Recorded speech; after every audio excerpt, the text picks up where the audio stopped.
바로 3부 들어갈까요? 3부가 이제 마지막 편이에요. 재밌죠? 진짜 너무 재밌는 얘기예요. 이게 12년도 글이니까 12년 된 글이잖아요. 그런데 이렇게 재밌다는 게 필력이 진짜 좋다. 진, 레이, 세이 모두 인간적임, 다 좋은 사람인 것 같아요. 계속 읽어볼게요.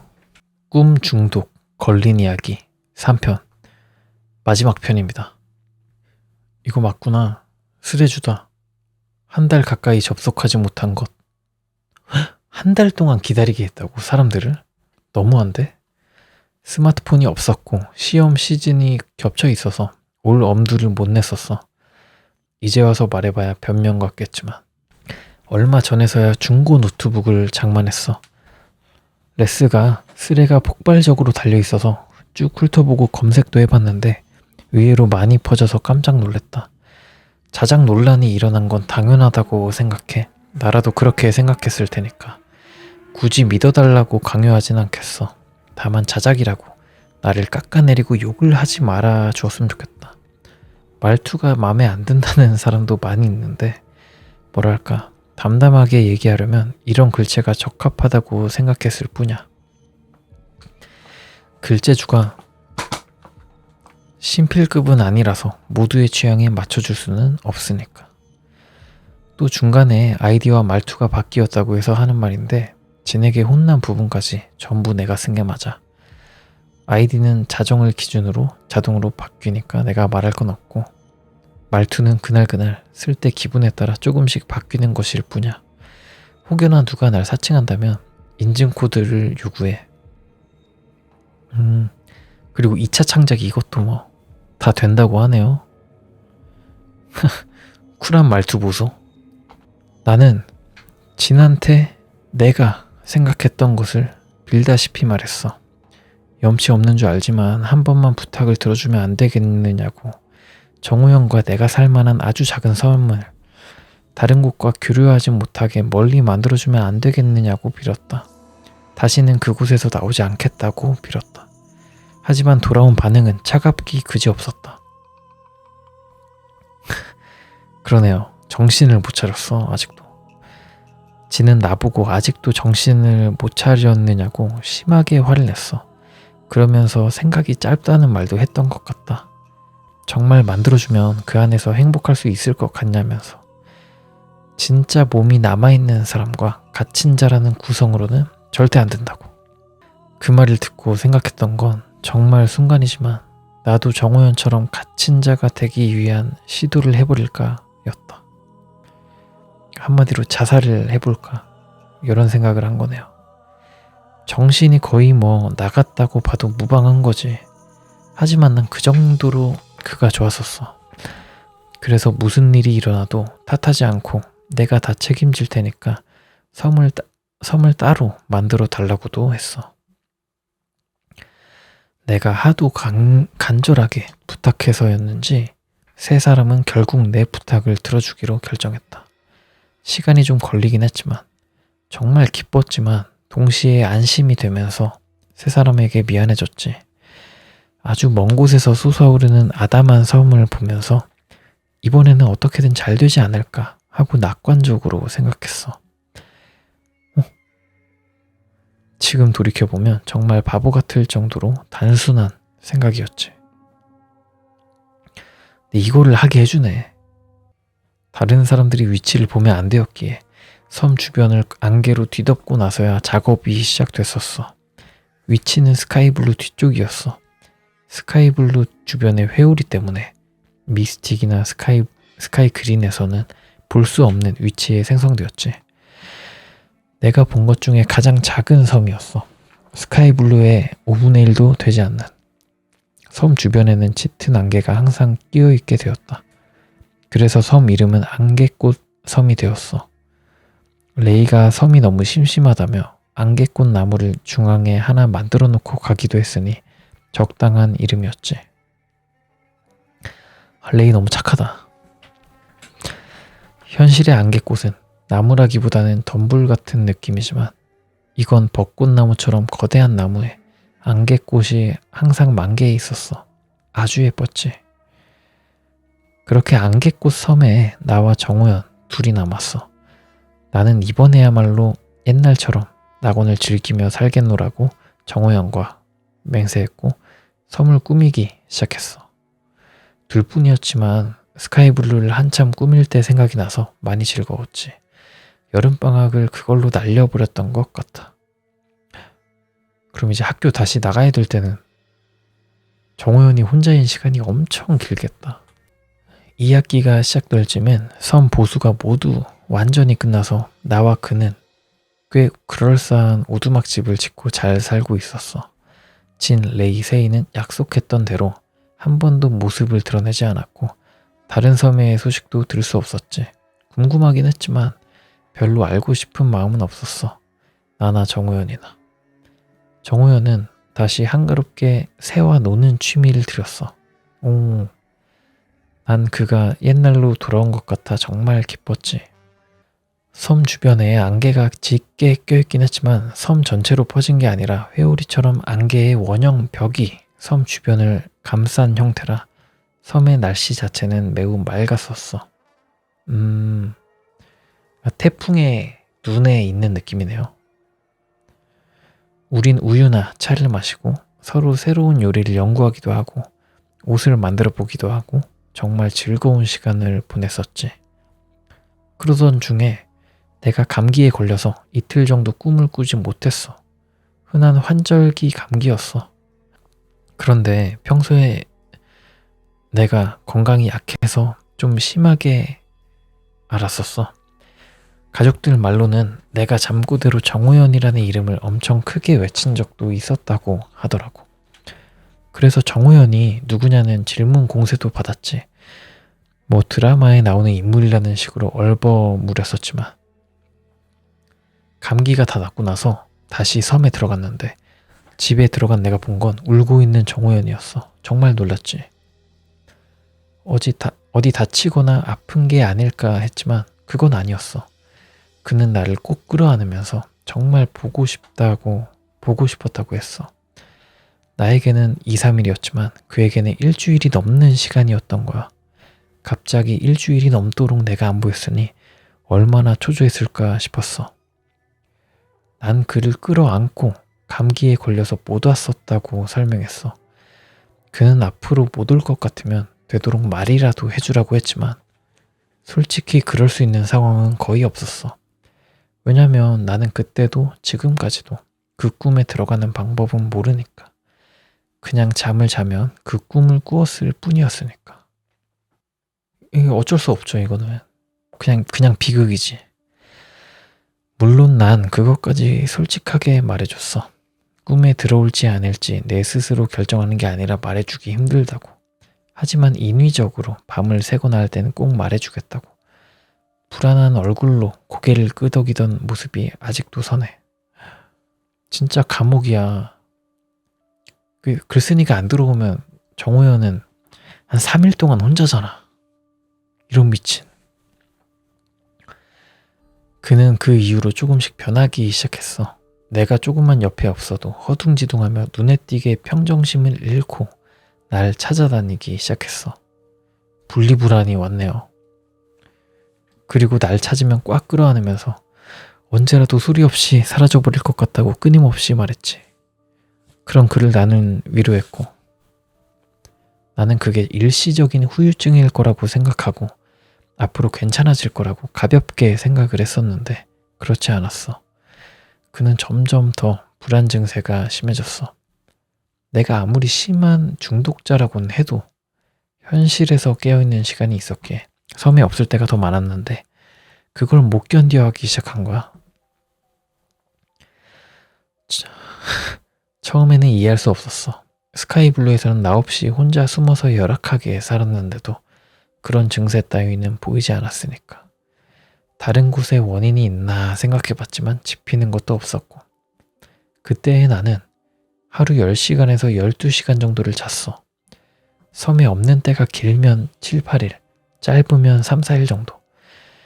정호연은 나에게 일주일이 넘도록 없어서 불안하다고 했었지만 실제로 그가 느낀 나의 공백은 2, 3주에 가까웠겠지.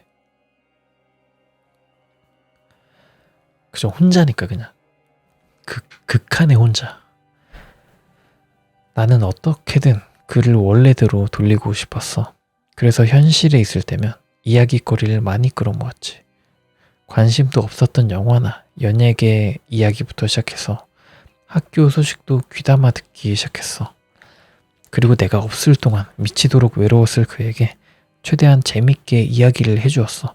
그것 말고도 최대한 말을 많이 했고. 근데 이렇게 한 명이, 정호연은 좀 괴로운 상태고 한 명이 이제 글쓴이가 이렇게 노력을 많이 해야 되는 상태잖아요. 현생도 내버려 두고 여기다가 집중을 해줘야 되는, 케어를 해줘야 되는 상황이니까 이런 일방적인 관계는 좀 오래 가기가 좀 힘들죠.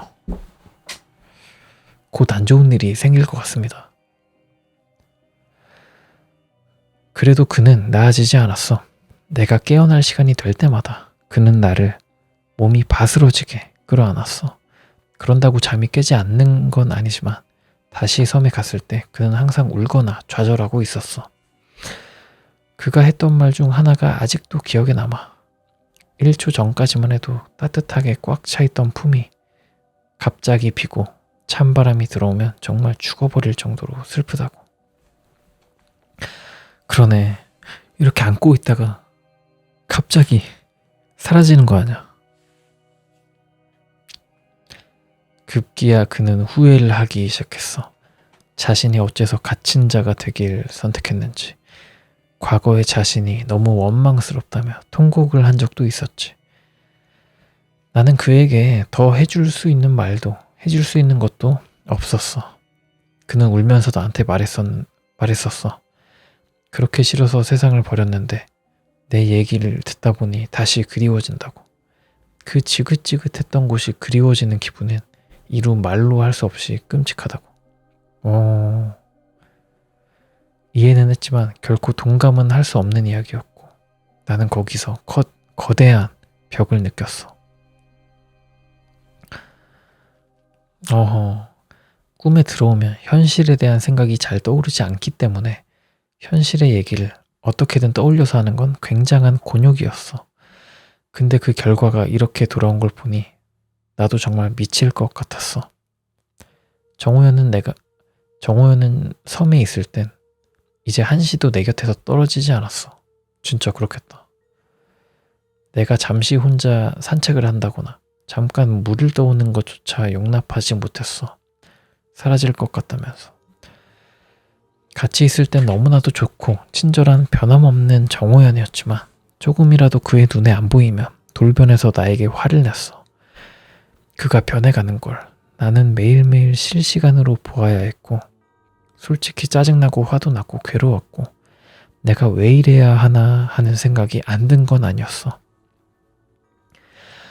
그렇지만 그 모든 것보다도 슬픈 감정이 더 컸다. 너무 안쓰럽고 너무 슬프고 너무 애잔하고 가슴속에 악이라고는 먼지만큼도 없는데 그가 수없이 입었을 상처를 내 두 눈으로 보고 내 두 귀로 듣고 내 두 팔로 끌어안는 기분이란, 그런데도 치유되지 않고 날이 갈수록 심해지는 걸 온몸으로 체감하는 느낌이란 정말 지금에 와서도 한마디로 뭐라 표현할 수가 없다.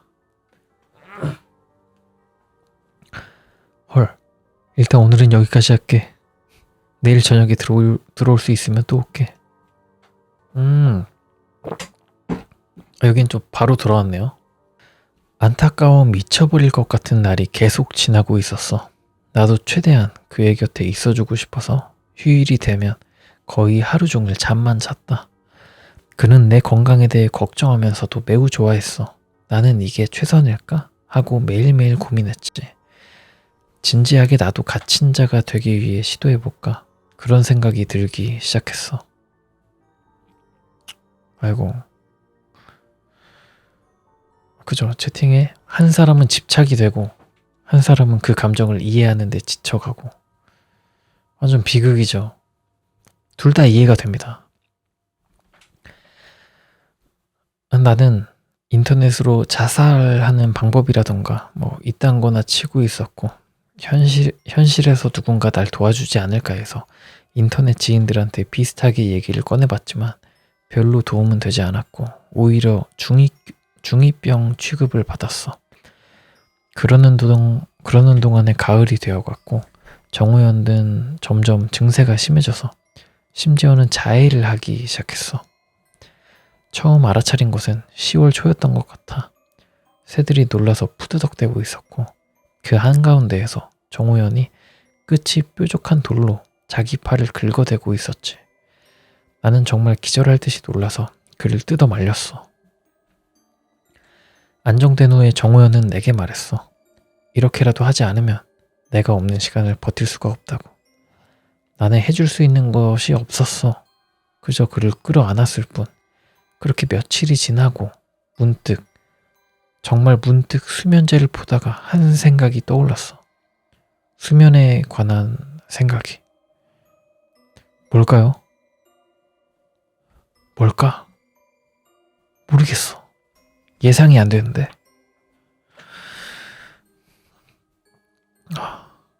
뭐지? 식물인간이라도 되려고 하는 건가? 앞에서도 말했지만 섬에서는 수면의 개념이 없어. 낮밤은 있지만 계속 깨어있지. 정우현이 내 공백을 버티기 힘들어했던 건 그 이유도 있었을 것 같아. 그래서 나는 생각했어. 진, 레이, 세이에게 부탁하는 걸. 정우현이 조금이라도 좋으니까 잠을 자게 해달라고. 여태까지 신세를 진 걸 생각하면 정말 나쁘끄러운 일이었지만 그때 나는 솔직히 매우 이기적이었어. 세 사람은 처음 안개꽃섬을 만든 이후로는 정말로 단 한 번도 모습을 드러내지 않았어. 나는 어떻게든 세 사람을 부르려고 애를 써봤어.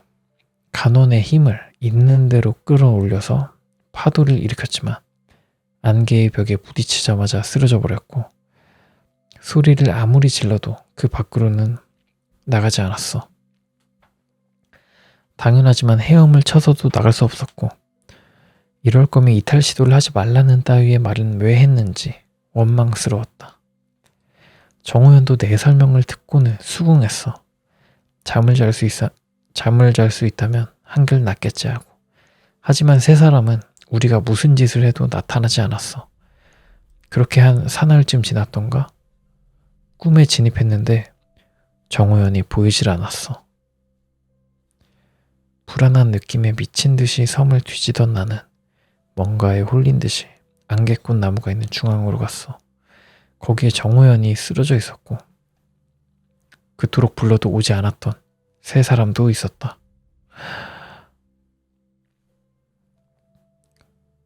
대체 무슨 짓을 했던 것인지 그 커다란 안개꽃 나무는 깔끔하게 베어서 뒤로 넘어가 있었어. 복잡한 감정에 말을 못 꺼내고 있는데 세 사람이 쓰게 웃었지. 그 표정을 보고 난 짐작할 수 있었어. 이렇게 될 걸 알고 있었구나 하고. 뭐지? 정우현이 다시 한번 스스로 목숨을 끊은 건가? 정우현은 기절해 있었는데 손이 다 까져 있었다. 어찌할 바 없이 그 손만 만지면서 나는 말했어. 섬에 갇힌 자들이 수면을 하게 하는 방법은 없냐고. 하지만 세 사람은 이구동성으로 그건 불가능하다고 했어. 기절시키는 게 정신을 잃는다는 면에서는 수면과 가장 흡사하다고 한 잔인한 대답만 남았지. 뭐야? 지는 그거 말고도 나에게 할 말이 없느냐고 했어. 난 그저 계속 고장난 기계 마냥 정말 방법이 없느냐고 물었다. 돌아온 답은 냉정했어. 절대 없다고.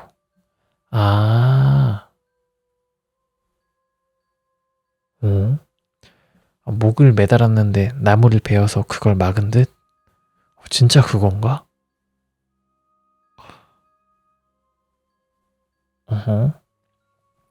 일단 계속 읽어볼게요. 난 그 자리에서 울고 말았어. 정말 온갖 서름이며 슬픔이 한꺼번에 폭발해서 펑펑 울었지. 그러자 세이가 마음이 약해졌는지 나에게 대안을 제시했어.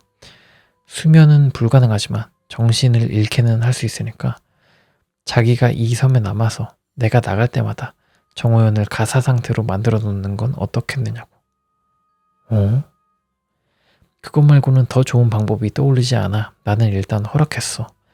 그런데 진과 레이가 세이를 극렬하게 말렸어. 이거 너무 귀찮잖아. 운영자 입장에서도. 뭔가 많은 말이 오갔던 것 같지만 가장 기억나는 말이 하나 있어. 이런 식의 해결책으로는 진짜 낙원이 될 수 없어 였어. 하지만 세이가 워낙 고집을 부렸기 때문에 결국 진과 레이만 돌아갔어. 진은 쓸데없는 짓 하지 말라고 세이한테 경고 비슷한 걸 남겼고, 나와 세이는 정호연이 깨어나길 기다렸다가 아까 했던 말을 전했어. 그가 반대하면 어쩌나 조마조마했는데 위에로 너무나도 순탄하게 그러라고 했어. 순순하게 그러라고 했어. 그래서 호연은 내가 나갈 때마다 세이의 손에 의해 기절했지. 입맛이 썼지만 그래도 예전에 비해 그의 증상이 많이 나아지는 것 같아서 그걸로 위안을 삼았지. 세이는 한동안 아무 말도 없이 자기가 맡은 일을 묵묵히 했어. 내가 정호연과 있을 때 세이는 혼자서 섬 주변을 돌아다니거나 집 안에 있었어. 우리를 배려한 거였겠지. 정호연은 점점 안정되어 가서 예전의 모습을 다 되찾은 것처럼 보였어. 그때쯤에서 세이가 말을 꺼냈지. 바깥 상황은 아수라장일 거라고. 왜? 왜 아수라장이야? 예상 못한 건 아니었지만 세이가 그런 말을 했다는 거에 놀라서 나는 진지하게 물어봤어. 어떠냐고. 세이는 뜬금없이 자신들은 원래 완벽한 낙원을 만들고 싶었다고 했어. 이번이 첫 번째가 아니라고도 했고. 솔직히 첫 번째가 아니라는 말엔 정말 놀랐다. 저도 놀랍네요.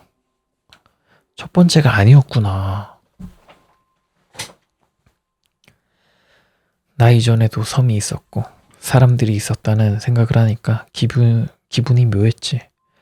세이는 그런 나한테 예전 시도가 모두 실패였다고 했어.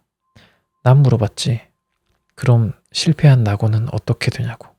어떻게 됐냐고. 세이가 답했어. 없애거나 아니면 새로운 세상으로 남거나 둘 중 하나였다고. 이번에는 정말 성공할 것 같았대. 그런데 중독자가 발생하고 갇힌 자가 발생하고 그런 와중에 가장 그 변화가 빨랐던 게 나였다고 했어. 어찌 보면 당연한 거였겠지. 내가 세 사람을 제외하고는 가장 먼저 스카이블루에 떨어졌으니까. 그래서 세 사람은 나에게 이목을 집중했고 내 부탁도 웬만해서는 들어줬던 거라고 했어. 나한테서 해결책을 찾을 수 있을 거라고 생각했으니까. 이해는 갔는데 조금은 서글펐어.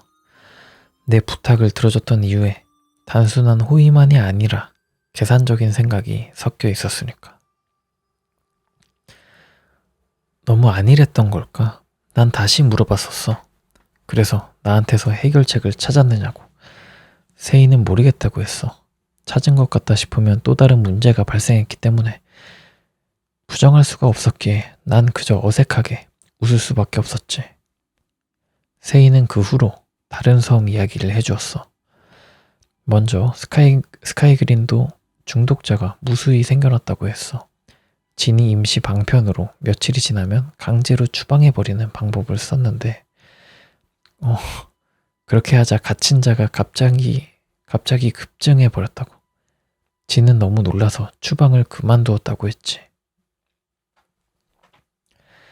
어쩔 수 없이 세 사람은 스카이그린을 중독자들의 섬으로 구분짓고 중독자라 판명된 사람들을 모두 스카이그린으로 옮겼다고 해. 헐, 다 옮겼다고? 스카이블루, 스카이그린, 이제 미스틱 이렇게 단계별로 이제 좀 해놓은 거네요. 아직 봉쇄는 하지 않았지만 상태가 심각해지면 봉쇄도 고려하고 있다는 이야기도 해주었어. 또 미스틱에 남은 사람들 사이에 미묘한 분위기가 감돈다는 말도 했어. 난 그게 뭔지 잘 몰랐지. 세이도 잘 설명하지 못했고, 하지만 좋은 방향이 아니라는 것만은 알 수 있었어. 난 바깥 세상이 걱정스러웠지만 한편으로는 또 기뻤어. 계산적인 생각이 들어가 있긴 했지만 어쨌든 결과적으로 특별 대우를 받는다는 걸 확인받은 셈이었으니까. 정우현의 증상도 눈에 띄게 좋아지고 있었고 나는 서서히 다른 섬이 어찌 되든 이곳만 괜찮으면 되지 않을까 하는 매우 이기적인 태도를 갖게 되었지. 오늘은 여기까지 할게. 뭐야? 여기서 끝인데요? 안 돼, 제발. 좀 찾아볼게요. 안 돼, 제발. 중독 이야기. 없어.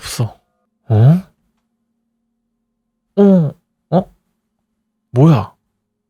더 있는 것 같아. 아닌가? 잠깐만요. 이거 뭐야? 잠깐만요. 이게 4편이 있는데 이게 주작인지 아니면 진짜 이 쓰레주가 쓴 건지 지금 찾아볼게요. 지금 뭐지? 자작이라는 얘기도 있고. 그런데 결말, 일단 제가 찾은 결말 한번 읽어볼게요. 자, 갑니다잉. 이기적인 태도를 갖게 되었지. 매우 이기적인 태도를 갖게 되었지. 여기부터 계속 있다. 여기서부터 또 계속 읽어볼게요. 나는 되도록이면 세 사람의 심기를 거스르지 않기 위해서 눈치를 보고 최대한 소극적으로 살았어. 그저 다른 섬이라면 어떻게 되든 상관없고 우리가 있는 곳만이라도 이렇게 유지되면 좋겠다고 생각했지.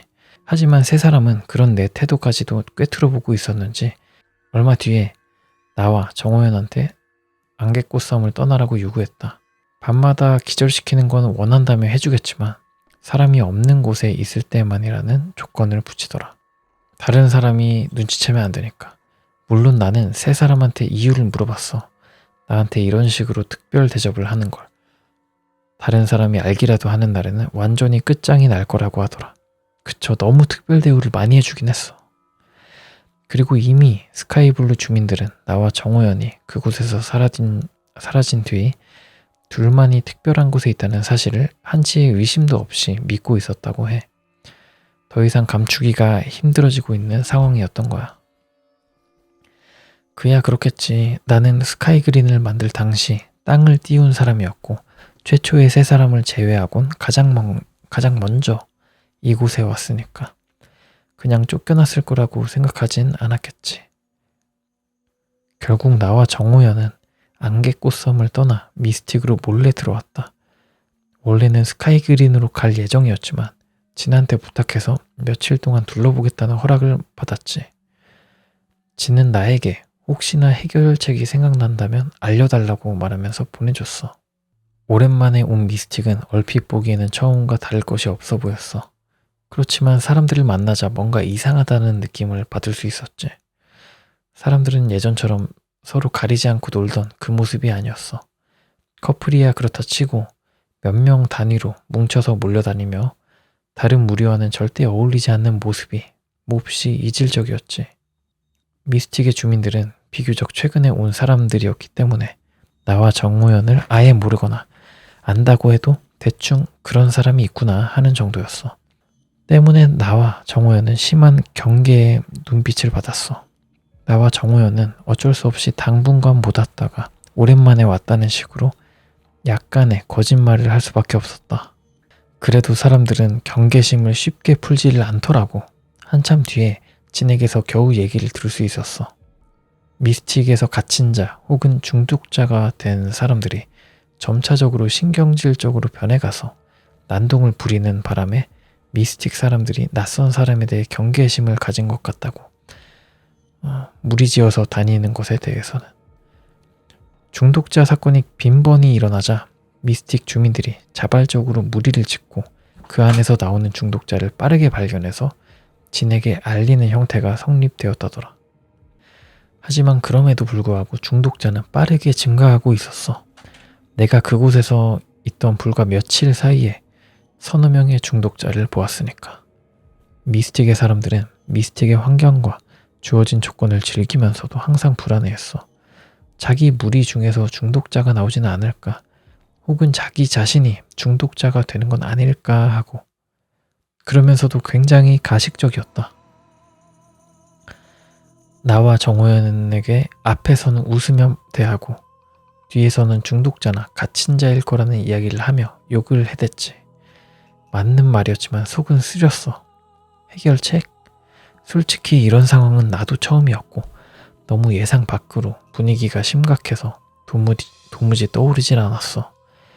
현실에서도 그 문제를 생각했지만 답은커녕 실마리도 보이질 않았다. 학교 하루는 너무 그 문제만 고민한 나머지 학교에서 졸다가 갑자기 신경질적으로 비명을 지르면서 깨어나기도 했어. 물론 미친년 취급받았고. 이 꿈 중독이 무서웠던 건 현실의 그 어떤 문제도 꿈의 문제보다 우선되지 못한다는 거야. 현실에서 누가 나를 뭐라고 욕하든 내 스펙이 어떻든 전혀 신경을 쓰지 않게 되니까.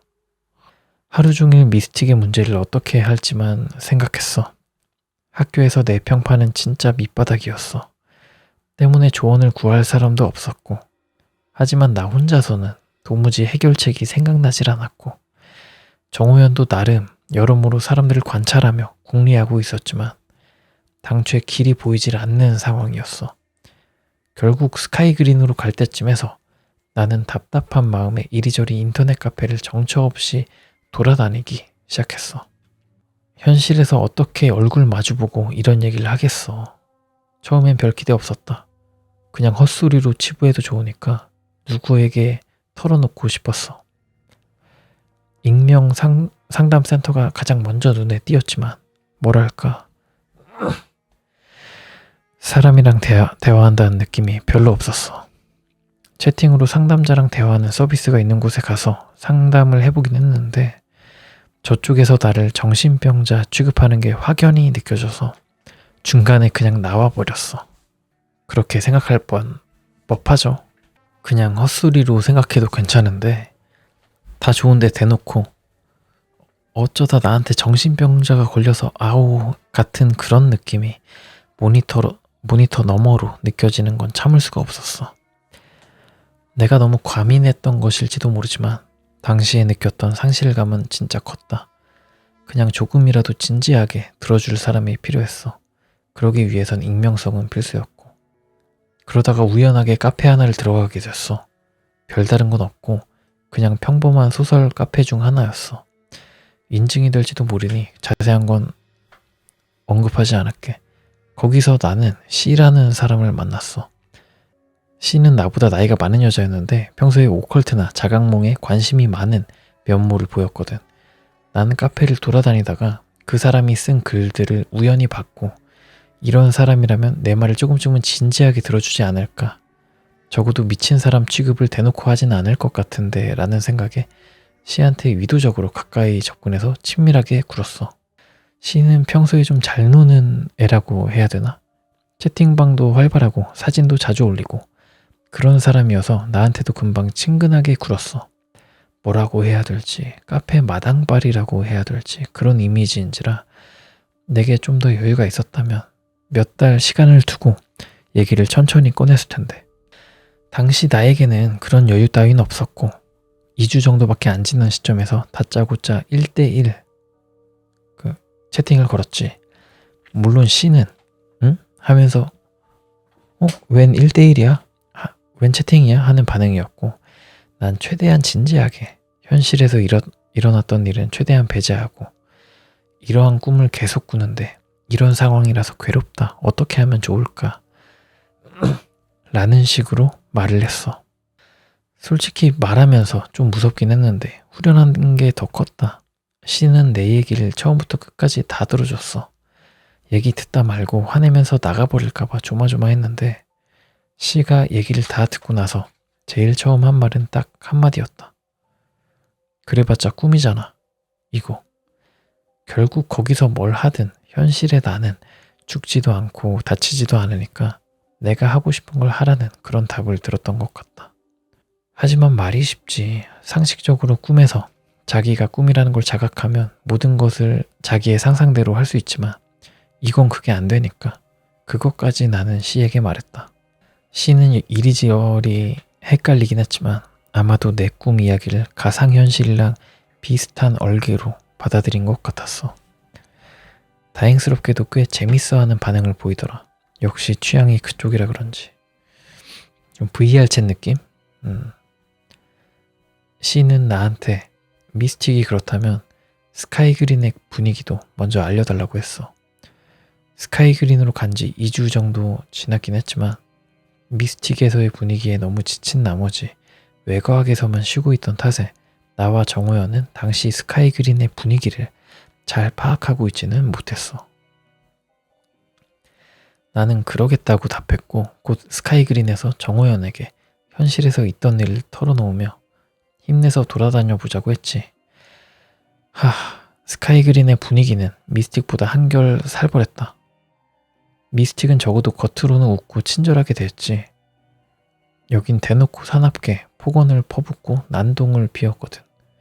아마 대부분이 중독자라서 자기 제어가 잘 안 된 탓에 그런 거겠지만 스카이그린의 중독자들은 하나같이 미쳐 있었어. 어떻게 보면 전에 봤던 스카이블루 사람들이 정상인으로 비춰질 정도였다. 스카이그린의 사람들은 서로 두 개의 세력으로 나뉘어서 대립하고 있는 구도였어. 한쪽은 좀 지양해서 미스틱으로 돌아가고 싶어 하지만 그게 잘 되지 않는 부류. 다른 쪽은 갇힌 자가 되고 싶지만 자살할 때의 고통과 실패했을 때의 대가에 대한 두려움 때문에 그러지 못하는 부류.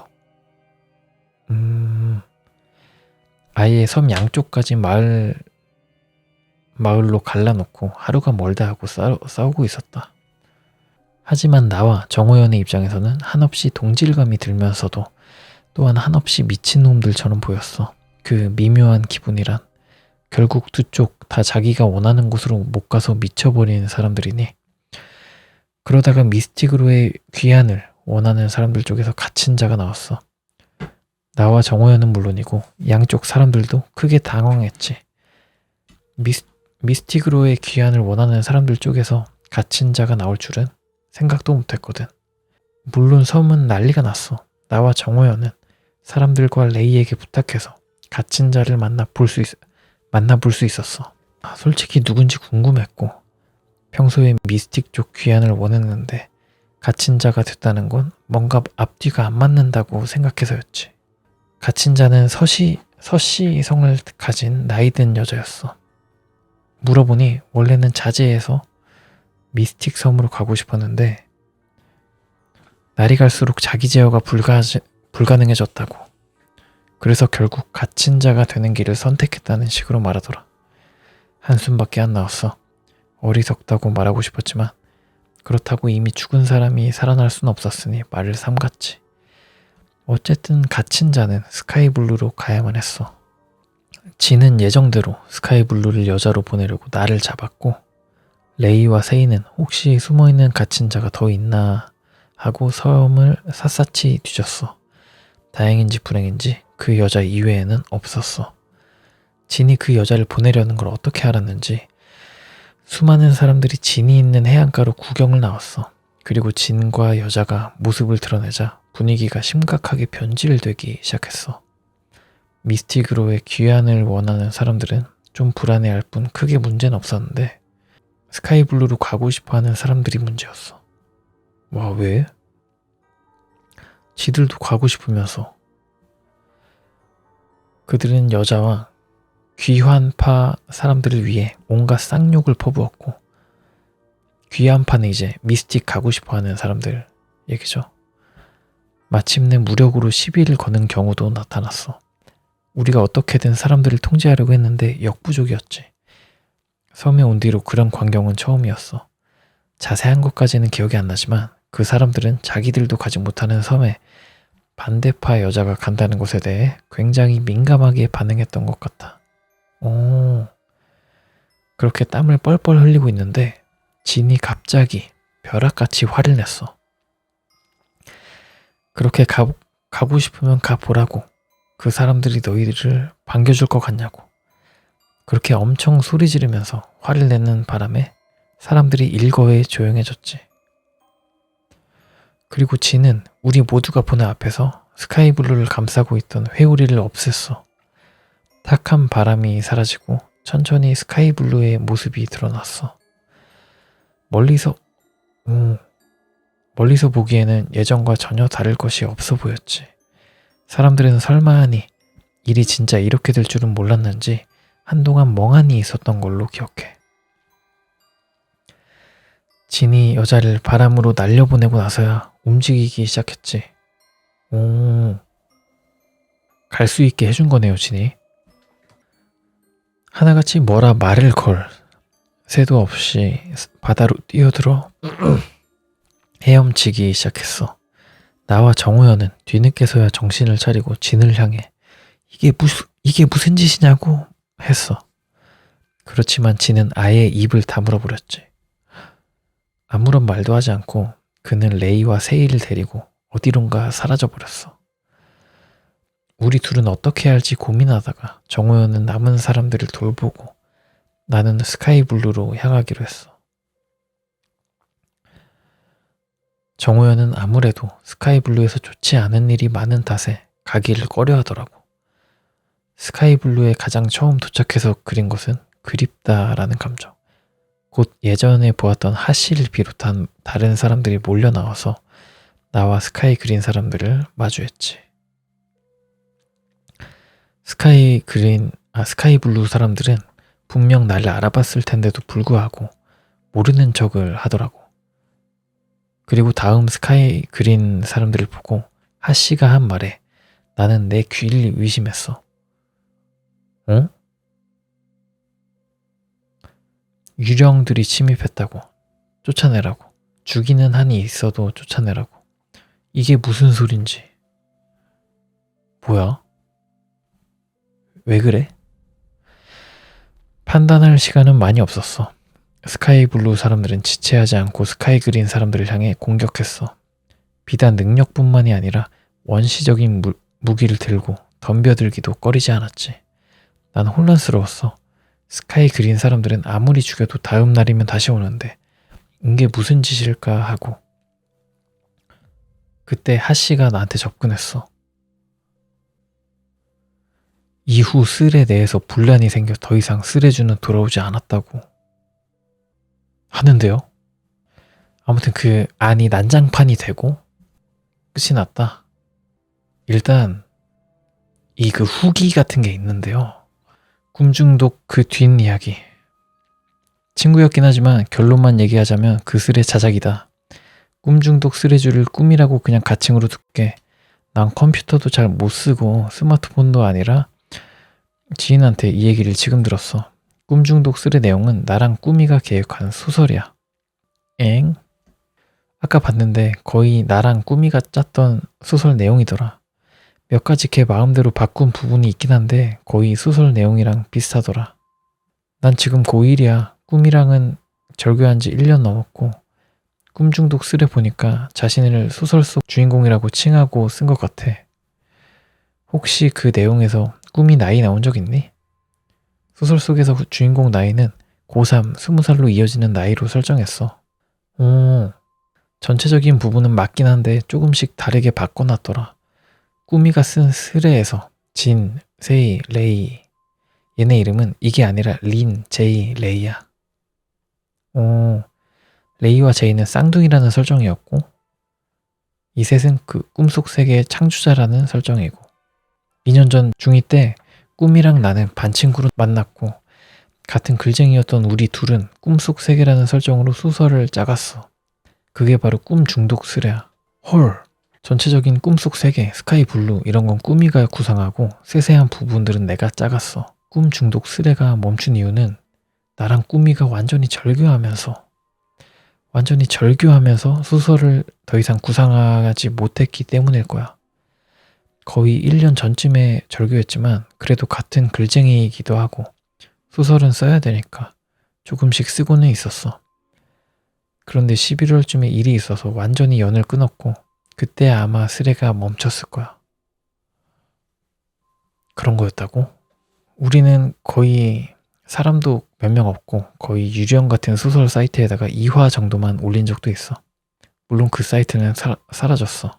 참고로 소설 속에서의 전개는 정호연은 죽고 주인공은 페인처럼 살다가 현실 속에서 구제되고 꿈 중독 증상이 점점 사라진다. 3명의 창조자는 그걸 보고는 이곳을 너무 낙원으로 만들면 안 되겠다고 생각하고는 조금씩 위험을 만들어. 하지만 꿈에 중독되는 사람들이 사라지지 않자 결국 창조자들은 그들을 꿈에 다시 들어오지 못하게 하고 상태가 좀 양호한 사람들은 새로운 꿈에 초대시킨다. 주인공은 새로운 꿈에 초대돼서 중독되는 사람들을 막고 현실에서도 잘 산다. 이게 전체적으로 짠 구상이야. 재밌는데요? 재밌는 소설을 만들었네. 근데 이거 당연히 주작이지. 그러니까 약간 스레 같은 거는 가짜일 수도 있습니다. 그냥 이걸 그냥 자연스럽게 깔고 가는 거니까. 얘기가 재밌으면 그래? 진짜야? 이러면서 좀 보는 거죠. 스레 같은 건. 그쵸. 아버지 노트북으로 왔어. 어쨌든 꿈 중독 스레는 나랑 꾸미가 짠 한 편의 소설이고 흑역사긴 하지만 서랍 뒤져보면 나랑 꾸미가 짠 소설이 들어있을 거야. 흑역사래. 좋았는데. 예. 잠깐만요. 이 스레가 사실이고 진실이라면 그동안 자기도 꿈 중독 스레주와 동일한 꿈을 꾸는 꽃을 다루는 수녀라느니 자신은 보석을 다루는 사람인데 잡혀서 노예 생활을 했다느니 자기가 갔을 때는 섬이 5개였다느니 자기가 갔을 때는 지는 왕이 되고 세이인과 레이 중에 한 명은 죽었다느니 하는 소리는 모두 개소리가 됨. 심지어 스레 중에 자신이 바로 그 꿈 중독의 세계를 창조한 진이라고 주장한 스레주도 있었지. 그 스레주는 자신이 루시드 드리머이며 자기가 그 세계를 창조해서 연예인 불러서 처음에 놀다가 나중에 진짜 루시드 드리머들을 자기 꿈에 초대하게 되었는데 그 첫 번째 초대자가 꿈 중독 스레주였다는 소리도 했지. 다들 다 같이 소설을 쓴 거였네요. 되게 길어 이거. 이거 봐봐요. 이 글이 왜 이렇게 길어? 이야기를 안 끝내고 아쉽네요. 아무튼 소설이라고 주장하는 사람도 있다. 이렇게. 뭐가 진짜인지 모르죠 사실. 아무튼 재밌었습니다.